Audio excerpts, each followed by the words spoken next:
So I turned my toaster oven on and it's on broil. So if you look in there, you can see, get a shot. It's really bright orange, really hot in there, okay? So that's where it's cooking from. It's cooking from the top down onto the pizza, okay? So I'm gonna put my oven mitts on just cause it's hot in there and I don't wanna get burned. So I got my broiler on. I'm gonna grab this carefully with two hands as much as possible, okay? Open this up, and I'm gonna put this, I'm gonna start it on the lowest level and just kind of see how that goes. Slide it in there nice and gently, okay? I'm gonna close it up. Now the nice thing about the broiler, cooking with the broiler, is it's different than an oven where if you open it up, you let all the heat out, then you know it kind of affects the cooking. With a broiler, if your window isn't clear like this, you can actually open it up and kind of peek at it and glance at it, see how it's doing. It's gonna do just fine, okay? Sometimes a broiler doesn't necessarily cook it perfectly even too, so what I'll do is I'll watch it and I'll see if maybe one side is getting cooked faster than the other, and maybe I'll turn it around to make sure that it's getting a nice even cook. So now all I do is I wait and I let the cheese melt. It really doesn't take long. It takes like 5 minutes. You want to see kind of a nice toastiness on the pepperoni, and then you want the cheese to be kind of toasted, maybe a little golden brown on top. And you want these to be kind of ooey and gooey, okay?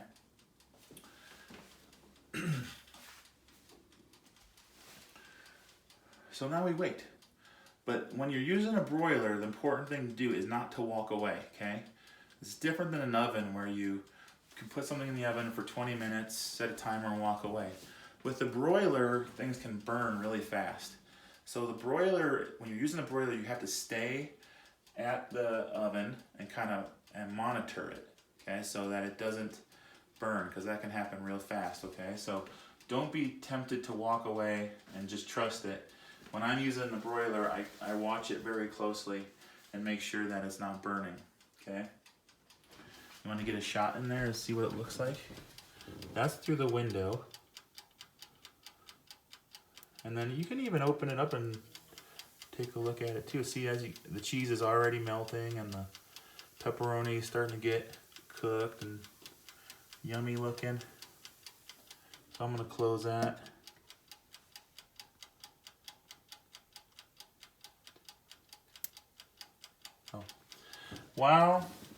While this is cooking, I'm gonna do a cleanup so you guys can see what that looks like, okay? So I'm gonna put my ingredients that should be refrigerated in the fridge. So that is my pepperoni, my cheese, and now that I've opened my sauce, I'm gonna put that in the fridge too. Once you open things, they should go in the fridge, okay? Before it's open, it can stay in the cabinet, but not once it's open. It's gotta go back in the fridge.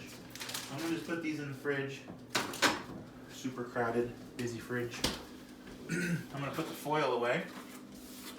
While I'm doing this, I'm kind of watching my pizza, make sure it's doing okay. Put that foil away. Throw away my garbage. Oops.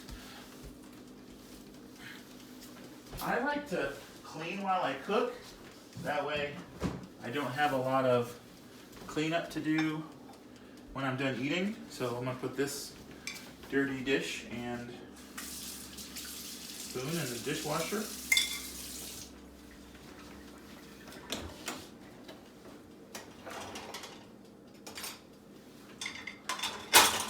There we go.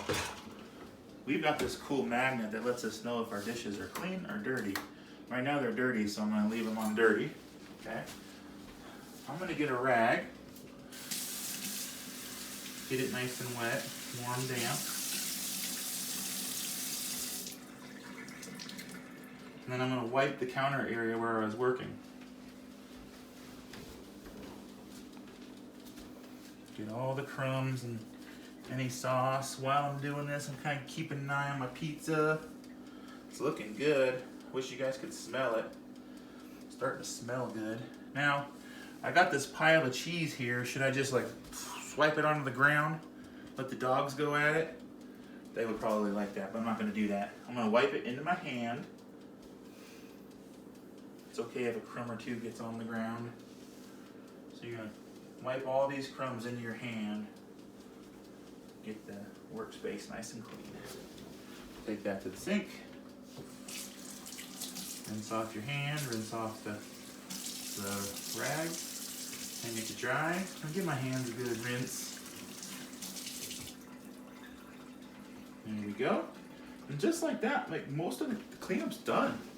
Like that's how easy this is. So I'm going to rotate these, and I'm actually gonna go up a level because it's taking a little longer down in the lower level. So I'm gonna take it out, 2 hands, much as possible. Ooh, look, it's starting to get that toasty brown that you want on there. I'm gonna go up a level. It's gonna speed up the process a little bit. Close it.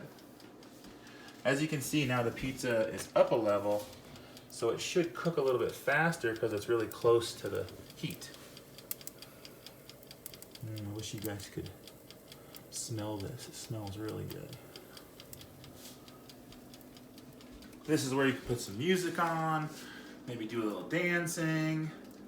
If you want, I'm not a dancer really, but you could if you wanted to. You could also, while don't look in our super cluttered cabinet, you could also get plates ready if you want to just, have those ready for people to eat. Oh boy, that's happening pretty fast. So I noticed some smoke coming out of the toaster oven. So I'm gonna check it out, see what's going on with that smoke. Oh, see what happened? That pepperoni was just a little too close to the heat. So I'm gonna go back down a level. Apparently up the top level is a little too close. Good to know. These are maybe have like a minute or 2 left, and then they're ready to go. Give them another minute or so on the toaster oven. I like Tabasco on my pizza. Some people don't like that, but I always like to put a couple of dashes of hot sauce on my pizza. I never liked that as a kid, but now that I'm an older person, I do. It's kind of weird. Keep an eye on these, see how they're doing. I think they're looking pretty good. Looking close enough, almost. Now, if you look here, let me show you. See how they're like cooked more in the middle and not on the sides? So I'm gonna switch this up. I'm gonna give this side a little bit more time. It's okay to like rotate things and move things around. Don't feel like it has to stay in one place. I think one of the things that when I'm cooking that I like to do is I like to closely monitor what I'm cooking. That way, if things are burning or not ending up right, I can fix it. The only time you really don't want to be doing a lot of monitoring is if it's in the oven, you're opening and closing the oven, then it does change the temperature in the oven. But like when I'm using the stovetop, I always stay at the stovetop. I don't really walk away. If I'm using my toaster oven, I really stay at the toaster oven. Especially when you're using the broiler. All right, I think we're about done. Now, I'm gonna turn my toaster oven off because I know those are done. I don't want my toaster oven to keep going with nothing in it, just to be safe. Ding! I'm gonna turn it till you hear that ding sound. Oh baby, here we go. Now I have a hot pan thing here that I'm gonna put this on. I wouldn't put this directly on the counter or on a table. Make sure you put it on something that can handle heat, okay? There you go, and that's what they look like when they're done. I would give them like a minute or 2 to cool and then transfer them to a plate. If you give them a minute or 2 to cool, you shouldn't have to wear oven mitts. You should be okay. And that's it. They're delicious. They're easy. Like I said, 3 or 4 ingredients, and I think you guys could do it. So if you do make these, please take a picture of yourself with the pizza, or send me a video of you making the pizza. I think this is a really easy recipe that you guys could do on your own for lunch or dinner or for a snack. All right, thanks for joining me. Good luck.